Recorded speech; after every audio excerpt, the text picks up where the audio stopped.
L'édito politique de Bruno Jeudi de Paris Match. Alors avec 21,5% des voix recueillies au premier tour, la droite, on le sait, a pris la vague Macron en pleine face, on peut le dire. Et le pire est à venir avec le second tour. Il s'agit maintenant, Bruno, de sauver les meubles. Oui, Samuel, il y a un mois, François Baroin, chef de file de la campagne, avait engagé cette campagne avec l'espoir d'imposer une cohabitation. Certes, il n'y a jamais beaucoup cru, mais lui, comme les dirigeants des Républicains et de l'UDI, ne croyait pas subir un tel revers. 21,5% au niveau national, vous le disiez, c'est plus de 10 points derrière La République En Marche.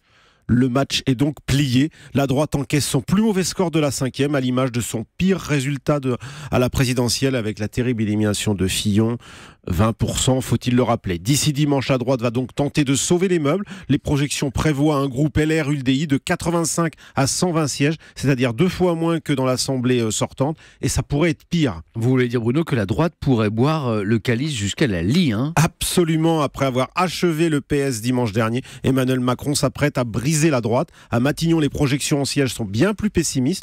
On prévoit de 60 à 80 sièges, au mieux avec seulement une trentaine de circonscriptions acquises avec certitude. Pire, ce groupe famélique de députés républicains devrait se scinder en deux. D'un côté, les républicains Macron compatibles, on va dire, réunis autour de Thierry Solère, proche d'Édouard Philippe, et de l'autre, les républicains qui ne voteront pas la confiance au Premier ministre et resteront autour de Christian Jacob. Et Bruno, à votre avis, est-ce que le parti Les Républicains peut survivre à cette double débâcle électorale ? Ça sera vraiment très difficile, mais les Républicains restent un parti d'alternance, très malade certes, qui va encore beaucoup souffrir, mais qui finira par se relever. Le défi, c'est de rester unis, de se trouver un chef, mais le parti aurait pu exploser, Samuel, après la présidentielle. Oui. François Baroin a préservé au moins une unité de façade pendant ce mois de campagne législative. Le Chiracien a su garder dans le giron sarkozyste et filloniste, pas les juppéistes. Il s'apprête à tirer sa révérence en privé. Il confie: si je n'y étais pas allé, on faisait 14% comme le FN, ce qui n'est peut-être pas faux.